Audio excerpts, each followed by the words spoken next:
Good morning dear students. आज हम जो टॉपिक डिस्कस करने जा रहे हैं वो हमारा टॉपिक है बीएससी 6 सेमेस्टर का हमारा टॉपिक है ऑर्गेनोमेटेलिक केमिस्ट्री को आज हम डिस्कस करेंगे।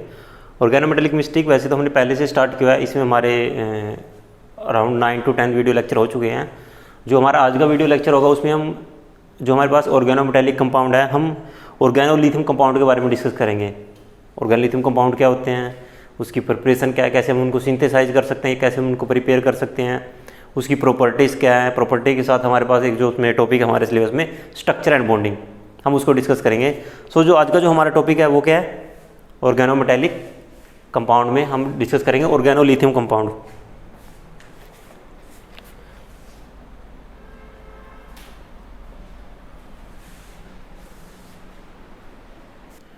सो आज हम जो टॉपिक डिस्कस करने जा रहे हैं वो है हमारा ऑर्गेनोलिथियम कंपाउंड्स।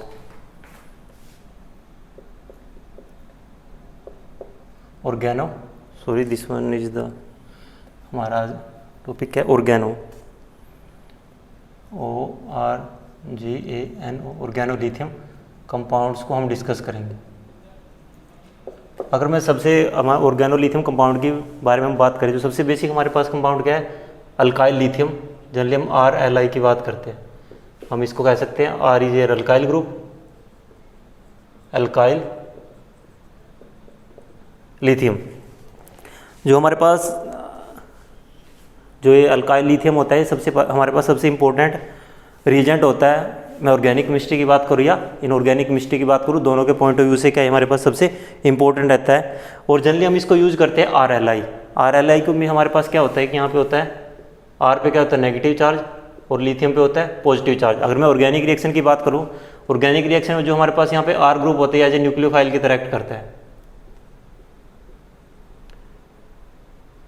मैं यहाँ पे लिख सकता हूँ एक्ट एज न्यूक्लियोफाइल, और यहाँ पे जनरली क्या देता है हमें वहाँ पे न्यूक्लियोफिलिक एडिशन या न्यूक्लियोफिलिक सब्स्टिट्यूशन, दोनों तरह की रिएक्शन हो सकती है। न्यूक्लियोफिलिक एडिशन और सब्स्टिट्यूशन जनरली इस तरह की रिएक्शन शो करता है। और वहाँ पे R ग्रुप आके ऐड होता है तो हम इसको एज ए अल्काइलेटिंग रिएजेंट भी बोलते हैं, उसको हम अल्काइलेटिंग रिएजेंट, बिकॉज इसको हम अल्काइलेशन के लिए यूज करते हैं। मेटल नॉन मेटल सभी के लिए अल्काइलेटिंग रिएजेंट है, इसको इजीली प्रिपेयर किया जा सकता है, बट इसकी रिएक्टिविटी बहुत ज़्यादा है, ये हाईली रिएक्टिव होता है। इवन वाटर, ऑक्सीजन हो गया या अल्कोहल होगी, जो हमारे पास इस तरह के सॉल्वेंट, एयर होगी, एयर में भी क्या कर जाता है, ये रिएक्ट कर जाता है। ये कैसे होता है, हाईली रिएक्टिव है, हाईली रिएक्टिव है बट इजीली प्रिपेयर किया जा सकता है। Highly reactive but can be prepared easily, इसको हम इजीली सिंथेसाइज कर सकते हैं। और ऑर्गेनिक सॉल्वेंट में जनरली सोल्यूबल रहता है, soluble in organic solvent, soluble in organic solvent. Generally जो इसके बीच में बॉन्डिंग रहती है यहाँ पे इलेक्ट्रोपॉजिटिव, जो हमारे पास हमने electropositive bonding in organometallic complexes हमने जो डिस्कस की थी, या ionic bonding in organometallic complexes, उस केस में भी क्या थे हमारे पास जो आयनिक कंपाउंड होते हैं जनरली यहाँ पे जैसे R नेगेटिव Li पॉजिटिव है। अभी यहाँ पे क्या हो रही है, इसमें यहाँ पे चार्ज क्रिएशन हो रहा है तो ये आयनिक कंपाउंड है। जनरली इस तरह के जो हमारे पास कंपाउंड होते हैं ऑर्गेनिक सॉल्वेंट में वो सोल्यूबल रहते हैं, मीन्स कम सोल्यूबल भी हो सकते हैं, वो ज़्यादा सोल्यूबल भी हो सकते हैं। अब यहाँ पे डिपेंड करेगा R ग्रुप पे कि हमारे पास R ग्रुप किस तरह का है, उसके बेसिस पे जो हमारे पास कंपाउंड रहेगा वो ऑर्गेनिक कंपाउंड में उसकी सोल्युबिलिटी कम भी हो सकती है और ज़्यादा भी हो सकती है। और जनरली ये जो कंपाउंड होते हैं हमारे पास पॉलीमरिक होते हैं नेचर में, इनका जो स्ट्रक्चर की अगर मैं बात करूँ कैसे होता है, पॉलीमरिक होते हैं नेचर में, पॉलीमरिक इन नेचर से। ये सिर्फ इसकी बेसिक प्रॉपर्टी थी कि हम अल्काइलेटिंग रिएजेंट है नॉन मेटल, और नॉन मेटल के लिए alkylating reagent for metals as well as non metals. जैसे यहाँ पे लिथियम की अल्काइलेशन हुई है, सो ये मेटल और नॉन मेटल के लिए अल्काइलेटिंग रिएजेंट है। ऑर्गेनिक रिएक्शन में एज ए न्यूक्लियोफाइल की तरह एक्ट करता है, तो nucleophilic addition, nucleophilic substitution reaction show करता है। रिएक्टिविटी ज़्यादा है बट इजीली प्रिपेयर किया जा सकता है। ऑर्गेनिक जो हमारे पास सॉल्वेंट और उसमें सोल्यूबल है, और इसका अगर हम बॉन्डिंग की बात करें जो नेचर कैसा है, पॉलीमरी का नेचर में। सो ये तो था बेसिक जो हमारे पास ऑर्गेनोलिथियम कंपाउंड है उसका बेसिक क्या है। इसके बाद हम बात करेंगे प्रिपरेशन की कि हम कैसे इसको प्रिपेयर कर सकते हैं। जैसे मैंने आपको बताया कि जो हमारे पास ऑर्गेनोलिथियम कंपाउंड होते हैं मीन्स अल्काइल लिथियम, जैसे मैं RLI की यहाँ पे बात कर रहा हूँ, या एक ब्रॉड कैटेगरी में अगर मैं बात करूँ जितने भी हमारे पास ऑर्गेनोलिथियम कंपाउंड्स हैं सभी क्या हाईली रिएक्टिव होते हैं, हाईली रिएक्टिव होते हैं और हाईली सेंसिटिव होते हैं। अगर मैं इसकी बात करूं फर्स्ट पॉइंट क्या है, highly sensitive towards air. Air में हमारे पास क्या होते हैं जनरली ऑक्सीजन होती है, ऑक्सीजन के साथ हाईली रिएक्ट करते हैं। वाटर के साथ भी फास्ट रिएक्शन होती है, वाटर हो गया, कार्बन डाइऑक्साइड हो गया जनरली। अब यहाँ पे क्या है, हाईली सेंसिटिव है। जो हमारे पास लिथियम होते हैं, जो ऑर्गेनोलिथियम कंपाउंड है वो हाईली सेंसिटिव होते हैं, highly sensitive towards air, oxygen, water, CO2 etcetera. और जनरली ये सब चीज़ें हमें इन्वायरमेंट में मिल जाती हैं। इन्हीं सभी रीजन की वजह से हाईली सेंसिटिविटी होने की वजह से जो ऑर्गेनोलिथियम कंपाउंड है इनकी जो रिएक्शन होते हैं उनको हम जनरली इनर्ट सॉल्वेंट में प्रेफर करते हैं। मीन्स जहाँ पे हमारा जो मीडियम रहे वो इनर्ट रहे, वहाँ पे ऑक्सीजन ना हो, वाटर ना हो या कार्बन डाइऑक्साइड हो, जो इस तरह की जो गैसेस हैं या जो हमारे पास सोलवेंट है वो वहाँ पे प्रेजेंट नहीं होता जनरली इनर्ट सॉल्वेंट की जब हम बात करते हैं। सेकंड में अगर मैं बात करूँ, reaction is performed in inert solvent. Reaction क्या होती है इनर्ट सॉल्वेंट में, जनरली हम inert solvent as well as inert atmosphere, as well as inert atmosphere. Means जो हमारा जो रिएक्शन का जो एटमॉस्फेयर रहेगा वो इनर्ट रहेगा। मीन्स नाइट्रोजन को हम एज ए इनर्ट गैस की तरह भी यूज करते हैं, क्योंकि नाइट्रोजन की जो रिएक्टिविटी है वो बहुत ही कम होती है। हम रिएक्शन में क्या करते हैं, नाइट्रोजन को इंसर्ट करते हैं। नाइट्रोजन को इंसर्ट करने से क्या होता है कि जो हमारे पास ऑक्सीजन, वाटर और जो CO2 है उनकी अवेलेबिलिटी वहाँ पे डिक्रीज हो जाती है, और जो हमारे जो रिएक्शन का जो मीडियम रहेगा या जो रिएक्शन का एटमॉस्फेयर रहेगा वो इनर्ट हो जाता है। इनर्ट होने की वजह से इसकी अगर हाईली रिएक्टिविटी भी है तो हाईली रिएक्टिविटी होने की वजह से भी ईजिली उन सभी जो वहाँ पे गैसेस हैं, वाटर है या CO2 है, ऑक्सीजन है, उसको वहाँ पे नहीं मिल पाती और उनके साथ वो ईजिली रिएक्शन नहीं देता। हम नाइट्रोजन यूज कर सकते हैं, या जो हमारे पास इनर्ट गैसेस हैं आर्गन को भी हम इसमें यूज कर सकते हैं। और जनरली जो इनके हमारे पास, जैसे मैंने कहा कि इनर्ट सॉल्वेंट, ओके, मैंने क्या कहा, inert solvent as well as inert atmosphere.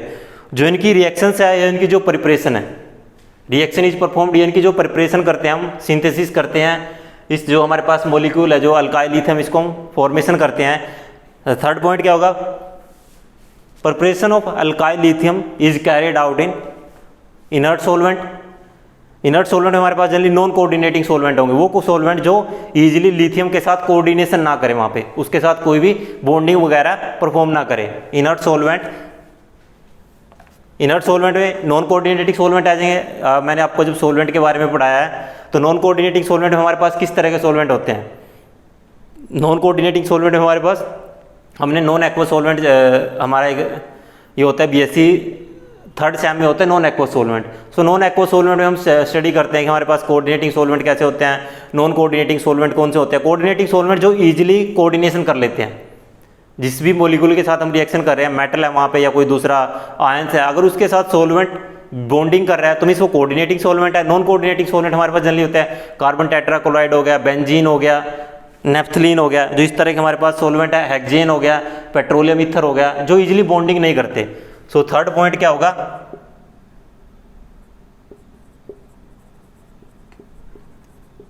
Preparation of, मैं डायरेक्ट RLI लिख रहा हूं, अल्काइल लिथियम या organolithium compound is carried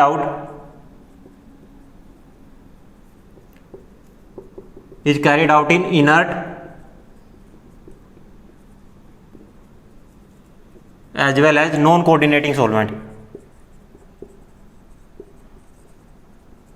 non coordinating solvent और नॉन कोऑर्डिनेटिंग सॉल्वेंट जैसे मैंने पहले आपको बताया, कार्बन टेट्राक्लोराइड हो सकता है आपका, बेंजीन हो सकता है आपका, हेक्सेन हो सकता है, ये आपका पेट्रोलियम ईथर हो सकता है। पेट्रोलियम ईथर में भी क्या होती है, सिर्फ एक्सेप्ट मीन्स जो हमारे पास इस तरह के सोलवेंट है, नॉन कोऑर्डिनेटिंग सोलवेंट या इनर्ट सोलवेंट, जैसे मैंने कहा आपको inert as well as non coordinating solvent हमारे पास कार्बन टेट्राक्लोराइड हो सकता है, बेंजीन हो सकता है, हेक्सेन हो सकता है, या पेट्रोलियम ईथर हो सकती है। जो इस तरह की जो है हमारे पास सोलवेंट है, जनरली हम रिएक्शन को उसमें कैरिड आउट करना परफॉर्म कराते हैं, बिकॉज जो हमारे पास मोलिक्यूल अल्काइल लिथियम वो हाईली रिएक्टिव होता है, उसकी हाईली रिएक्टिव या हाईली सेंसिटिव होने की वजह से हम रिएक्शन को इनर्ट एटमॉस्फेयर, इनर्ट सोलवेंट और नॉन कोऑर्डिनेटिंग सोलवेंट की प्रेजेंस में हम रिएक्शन को आगे हमारी रिएक्शन का जो अल्काइल लिथियम की प्रिपरेशन करनी है, या अल्काइल लिथियम को कहीं हम एज ए रिएजेंट यूज कर रहे हैं। अगर हम किसी जो हमारे पास हम ऑर्गेनिक में या इनऑर्गेनिक जो हमारे पास रिएक्शंस है, किसी मॉलिक्यूल को या किसी भी प्रोडक्ट को हम सिंथेसाइज कर रहे हैं, कोई जो भी हमारे पास डिजायर्ड प्रोडक्ट है, तो उसकी सिंथेसिस में भी हमें किस चीज़ का ध्यान रखना है कि ये जो हमारे पास वहाँ पे सोलवेंट होगा या जो रिएक्शन कंडीशन रहेंगी वो इनर्ट रहेंगी।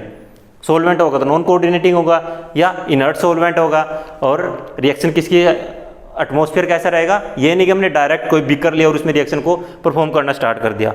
हम जनरली इसमें क्या करते हैं, नाइट्रोजन गैस या आर्गन गैस का यूज करते हैं इनर्ट एटमॉस्फेयर प्रोवाइड करने के लिए, और उसमें हम जनरली क्या करते हैं, हम जो हमारे पास नाइट्रोजन गैस होती है उसको हम उसमें इंसर्ट कराते हैं। हम जनरली बलून का भी यूज कर लेते हैं या डायरेक्ट सिलेंडर की हेल्प से भी हम उसमें रिएक्शन में अपनी जो नाइट्रोजन गैस है उसको हम वहाँ पे उसमें इंसर्ट कराते हैं।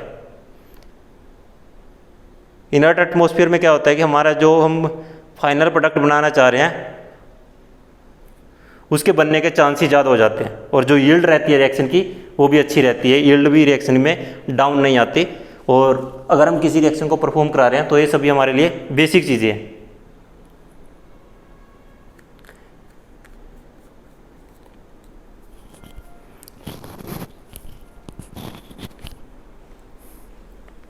तो इसके बाद हम देखते हैं कि कैसे हम इसको प्रिपेयर कर सकते हैं। हम इसकी रिएक्शंस देखेंगे, डिफरेंट हमारे पास मेथड्स हैं जिनकी हेल्प से हम इसको सिंथेसाइज कर सकते हैं। सो ये तो बेसिक पॉइंट्स थे कि हमें अगर किसी ऑर्गेनोलिथियम कंपाउंड को सिंथेसाइज करना है या उसको प्रिपेयर करना है तो हमें किन किन जो मेन हमारे पास कुछ फंडामेंटल्स बातें हैं जिनका हमें ध्यान रखना है, तभी हम जो ऑर्गेनोलिथियम कंपाउंड है उसको अच्छे से सिंथेसाइज करा सकते हैं और हमारे पास कोई वहाँ पे कोई इंसिडेंट ना हो जाए कि हमें कुछ नुकसान ना जाए, क्योंकि अगर हम रिएक्शन कंडीशन का ध्यान नहीं रखेंगे तो वहाँ पे कुछ ना कुछ इंसिडेंट हो सकता है, मे बी कोई एक्सप्लोजन हो जाए। सो इसलिए भी हम इन चीज़ों का ध्यान रखना जरूरी है। सो सबसे जो हमारे पास पहले मेथड आता है वो आता है डायरेक्ट सिंथेसिस। मीन्स हम डायरेक्टली भी अल्काइल लिथियम को सिंथेसाइज कर सकते हैं, direct synthesis.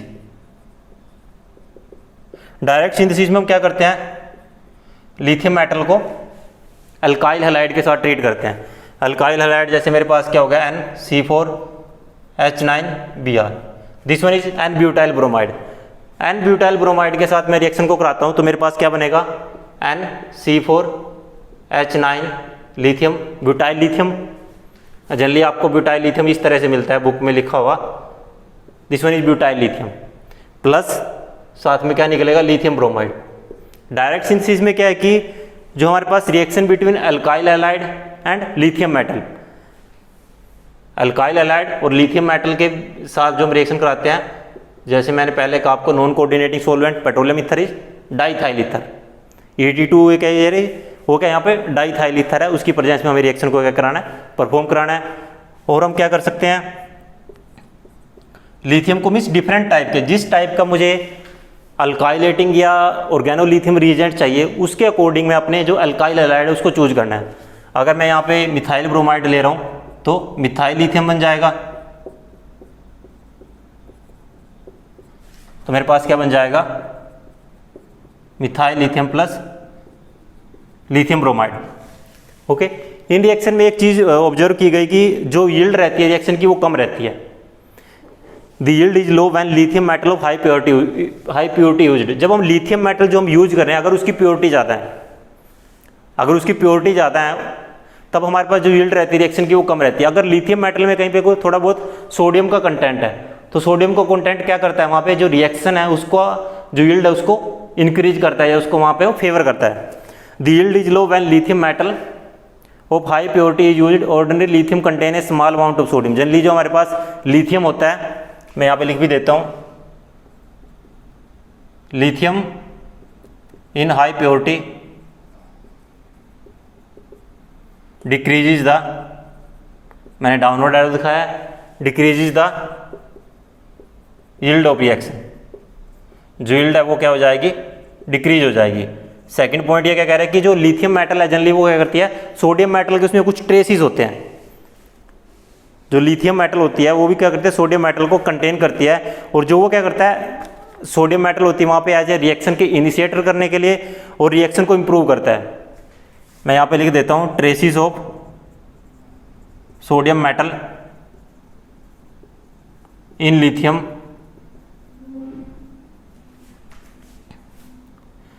act as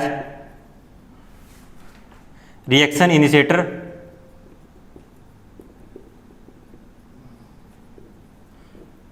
and reaction improver। Means उससे रिएक्शन क्या हो जाती है, इंप्रूव हो जाती है, और जो यील्ड है वो क्या हो जाएगी, इंक्रीज हो जाएगी। तो एक चीज़ का आपको ध्यान रखना है, जब हम अल्काइल लिथियम या ऑर्गेनो लिथियम कंपाउंड की हम सिंथेसिस कर रहे हैं, और वहाँ पे अगर आपको कभी भी जो सोडियम मेटल या सोडियम का अगर लिथियम में थोड़ा सा भी कंटेंट है, तो उस केस में जो रिएक्शन की यील्ड है वो क्या हो जाएगी, वहाँ पे इंक्रीज हो जाएगी, because traces of sodium metal in lithium act as reaction initiator as well as reaction improver. और जनरली जो लिथियम मेटल होती है हमारे पास, उसमें क्या होता है 0.5 से 0.5 टू 2% सोडियम होता है, 0.5 टू 2% सोडियम के होते हैं उसमें, और उससे यील्ड क्या हो जाती है, 80% इंप्रूव हो जाती है। जो यील्ड है आपकी रिएक्शन की वो 80% इंप्रूव हो जाती है। यील्ड को हम फर्दर दूसरे मेथड से भी इंक्रीज कर सकते हैं। हम अल्ट्रासोनिक इरिडिएशन यूज कर सकते हैं 10 to 30 मिनट्स तक। सो थर्ड पॉइंट हमारे पास इसमें क्या हो सकता है, अगर हम बनाना चाहे कि with the help of ultrasonic irradiation we can also increase the yield of the reaction. Ultrasonic irradiation for 10 to 30 minutes can also increase the yield of the reaction। अगर मैं थर्ड पॉइंट बनाना चाहूँ इसका, थर्ड पॉइंट को हम यहाँ पे लिख देते हैं, ultrasonic irradiation for 10 to 30 minutes can also increase the yield of reaction।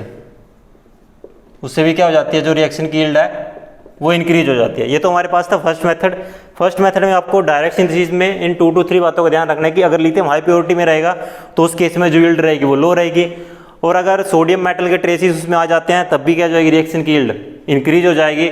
और with the help of ultrasonic irradiation that can also help in increasing the yield of the reaction. उससे भी क्या हो जाती है, रिएक्शन की जो यील्ड है वो इंप्रूव हो जाती है।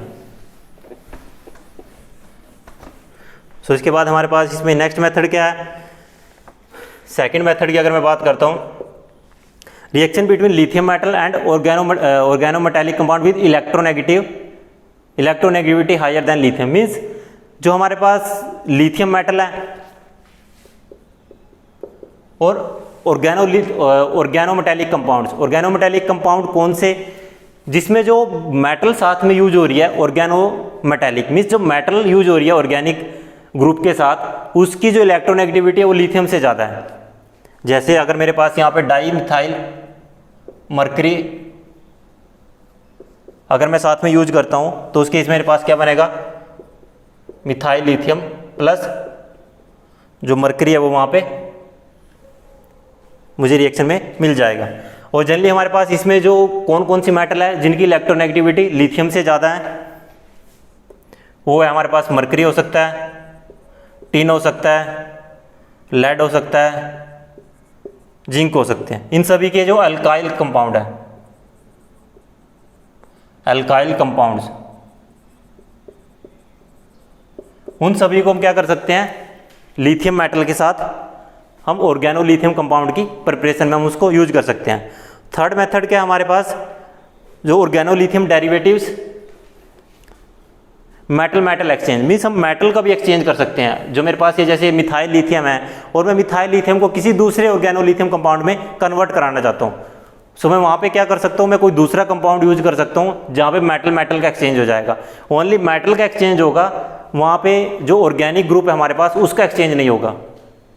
थर्ड मेथड क्या है कि मेटल का एक्सचेंज करके भी मैं जो ऑर्गेनोलिथियम कंपाउंड है वो प्रिपेयर कर सकता हूँ, बट उसमें हमारे पास पहले कोई ऑर्गेनोलिथियम कंपाउंड होना चाहिए। जैसे मेरे पास फिनाइल लिथियम है, फिनाइल लिथियम में अगर मैं उसको चेंज करना चाहता हूँ CH2 double bond CH 4SN, अब यहाँ पे क्या होगा, मेटल का एक्सचेंज हो जाएगा। यहाँ पे क्या लिथियम मेटल है, यहाँ पे टिन मेटल है, रिएक्शन वही इनर्ट सॉल्वेंट में होगी, डाइथाइल ईथर, यहाँ पे सिर्फ मेटल का एक्सचेंज होगा। जैसे मैंने आपको कहा है only there is an exchange of metal. यहाँ पे क्या होगा 4CH2 डबल बॉन्ड CH और साथ में क्या आ जाएगा उसके लिथियम, और टिन के साथ क्या हो जाएगा वहाँ पे फिनाइल, टेट्रा फिनाइल, टिन क्या हो जाएगा वहाँ पे एज बाय प्रोडक्ट हो जाएगा। सो बाय एक्सचेंजिंग द मेटल या एक्सचेंज जो मेटल का एक्सचेंज करके भी मैं क्या कर सकता हूँ, जो ऑर्गेनोलिथियम कंपाउंड है वो प्रिपेयर कर सकता हूँ। उसमें हम जनरली यूज करते हैं जब ऑलरेडी हमारे पास कोई ऑर्गेनोलिथियम कंपाउंड होता है। जैसे फिनाइल लिथियम को मैंने यहाँ पे इथाइल ग्रुप लगा दिया, या मैं कोई दूसरी तरह का ग्रुप भी लगा सकता हूँ। जैसे अगर मैं मिथाइल लिथियम की बात करता हूँ, मिथाइल लिथियम को मैं बेंजाइल ग्रुप से रिप्लेस कर सकता हूँ, लेकिन मुझे वहाँ पे कोई दूसरा ऑर्गेनोमेटेलिक कंपाउंड यूज करना पड़ेगा। वही डाइथाइल ईथर की प्रेजेंस में रिएक्शन होगी, बिकॉज हमें इनर्ट सॉल्वेंट चाहिए वहाँ पे। तो क्या बनेगा यहाँ पे 3PH CH2 Li plus methyl tin, tetra methyl tin plus lithium chloride की वहाँ पे क्या हो जाएगी एज ए बाय प्रोडक्ट, वो मेरे पास वहाँ पे निकल जाएंगे। So by the exchange of metal means metal का एक्सचेंज करके मैं क्या कर सकता हूँ, जो ऑर्गेनोलिथियम कंपाउंड है उनको प्रिपेयर कर सकता हूँ। नेक्स्ट मेथड क्या है, फोर्थ मेथड की अगर मैं बात करता हूँ, उसमें क्या है, मेरे पास कोई अल्काइल हैलाइड है। जैसे मैं बात करता हूँ मेरे पास क्या NC4H9Li प्लस फिनाइल क्लोराइड, तो यहाँ पे मेरे पास क्या हो जाएगा, फिनाइल लिथियम की प्रिपरेशन होगी प्लस और ब्यूटाइल क्लोराइड, वहाँ पे फिनाइल लिथियम प्लस C4H9 और साथ में यहाँ पे आ जाएगा ब्यूटाइल क्लोराइड। ब्यूटाइल क्लोराइड क्या हो जाएगा एज ए बाय प्रोडक्ट, वहाँ से निकल जाएगा। एक तो हम लिथियम को ऑर्गेनो मेटेलिक कंपाउंड के साथ ट्रीट कर रहे थे, एक हमने क्या किया कि ऑर्गेनो लिथियम कंपाउंड को ही हम दूसरे अल्काइल हैलाइड के साथ ट्रीट कर सकते हैं। जो हमने डायरेक्ट सिंथेसिस में हमने पहला मेथड किया था, उसमें क्या था, हम लिथियम को अल्काइल हैलाइड के साथ ट्रीट कर रहे थे। बट एक हम क्या कर सकते हैं कि जो हमारे पास ऑलरेडी प्रिपेयर कोई ऑर्गेनोलिथियम कंपाउंड है, उसको हम अल्काइल हैलाइड के साथ ट्रीट करके भी हम जो ऑर्गेनोलिथियम कंपाउंड है उसकी वहाँ पे प्रिपरेशन कर सकते हैं। This one is Li। Okay, and last method में क्या है हमारे पास, हम सेम वही अल्काइल लिथियम ले सकते हैं LiR प्लस हम सिर्फ डायरेक्ट एल्कीन के साथ भी ट्रीट करके अल्काइल लिथियम में हम R ग्रुप को चेंज कर सकते हैं। हम यहाँ पे क्या है कि लिथियम मीन्स ये है कि हम डिफरेंट तरह के ऑर्गेनोलिथियम कंपाउंड को सिंथेसाइज करा सकते हैं। ये हमारे पास डिफरेंट तरह का ऑर्गेनोमेटेलिक कंपाउंड हो गया, ऑर्गेनोलिथियम कंपाउंड हो सकता है। लास्ट मेथड क्या है इसमें हमारे पास, 6 मेथड है last, organolithium compound with compound having CH linkage of high acidity. 6 method क्या हमारे पास कि मेरे पास ऑर्गेनोलिथियम कंपाउंड है कोई NC4H9Li प्लस कोई दूसरा मेरे पास वहाँ पे कंपाउंड है, लेकिन उस कंपाउंड में क्या है कि एसिडिक हाइड्रोजन है। That compound have acidic hydrogen. Acidic hydrogen को आप कैसे समझोगे, जैसे मेरे पास यहाँ पे है Me5C5H साइक्लोपेंटाडाइनाइन, ये क्या मेरे पास यहाँ पे इस तरह से है साइक्लोपेंटाडाइन्स।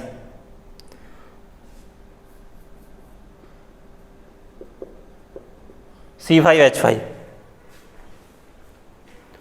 C5H5 ले सकते हो आप, या आप ये कर सकते हो इसमें, यहाँ पे क्या है कि मिथाइल है, मिथाइल के साथ 5 कार्बन है और एक हाइड्रोजन है। मैं स्ट्रक्चर बना दूंगा आपको, उसमें आपको ज़्यादा क्लियर हो जाएगा। इसमें हमारे पास क्या बनेगा, Mv5C5Li प्लस, मीन्स जो हाइड्रोजन है जो लिथियम है उन दोनों के बीच में एक्सचेंज हो जाएगा और बनेगा क्या हमारे पास, साथ में N ब्यूटेन निकल जाएगा, NC4H10। अब मैं स्ट्रक्चर को एक्सपेंड करके आपको दिखाता हूँ कि जो लास्ट 6th रिएक्शन है वो कैसे हुई है। अगर मैं स्ट्रक्चर को एक्सपेंड करता हूँ, ये मेरे पास यहाँ पे मॉलिक्यूल पता है किस तरह से, इस तरह से है।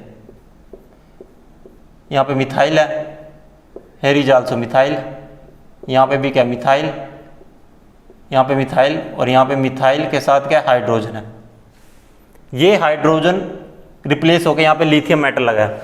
मेरे पास बना क्या है, इस तरह से मेरे पास methyl lithium, here is also methyl, methyl methyl and methyl, and this one is C4H10 and butane. ये क्या बना यहाँ पे, CH3 CH2 CH2 CH3, 3 2 5 2 7 3 10 1 2 3 4। सो जो मेरे पास अल्काइल लिथियम कंपाउंड है उसको मैं फर्दर ट्रीट करके किसके साथ ट्रीट कर सकता हूँ, अल्काइल लिथियम को मैं, कोई भी मेरे पास ऐसा ऑर्गेनिक मॉलिक्यूल हो जिसके पास एसिडिक हाइड्रोजन हो, एसिटाइलिन हो सकता है या साइक्लोपेंटाडाइन आयन हो सकता है, उस तरह के मॉलिक्यूल के साथ जब मैं अल्काइल लिथियम कंपाउंड को रिएक्शन कराऊंगा तो तब भी मेरे पास एक डिफरेंट तरह का अल्काइल लिथियम कंपाउंड बनेगा। मीन्स मैं डिफरेंट टाइप के जो अल्काइल लिथियम डेरिवेटिव है उनको वहाँ पे सिंथेसाइज कर सकता हूँ, मैं उसको वहाँ पे सिंथेसाइज कर सकता हूँ। सो ये तो था हमारा जो हमने इसमें डिस्कशन किया है, only preparation of organolithium compound से organolithium derivatives. So already 27 minute की वीडियो हो चुकी है। सो इसके बाद अगर मैं इसमें और फर्दर ऐड करता हूँ तो वीडियो की जो लेंथ है वो इंक्रीज हो जाएगी। सो इसके बाद जो इसकी स्ट्रक्चर और स्ट्रक्चर के साथ साथ अगर मैं बात करूँ जो इसकी प्रॉपर्टीज़ हैं, स्ट्रक्चर और जो प्रॉपर्टी हम उसको नेक्स्ट वीडियो लेक्चर में डिस्कस करेंगे। So thank you for watching the video.